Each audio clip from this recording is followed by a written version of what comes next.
మీద చెయ్యి వేసి బొట్టు పెట్టినా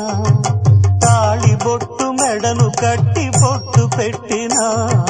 తల మీద చెయ్యి వేసి బొట్టు పెట్టినా తాళి బొట్టు మెడను కట్టి బొట్టు పెట్టినా సన్ని కళ్ళు తొక్కినా సప్త పదులు మెట్టినా సన్ని కళ్ళు తొక్కినా సప్త పదులు మెట్టినా మనసు మనసు కలపడమే మంత్రం పరమార్థం శ్రీరస్తు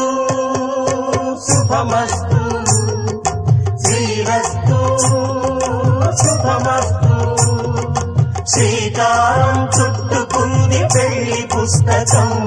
ఇక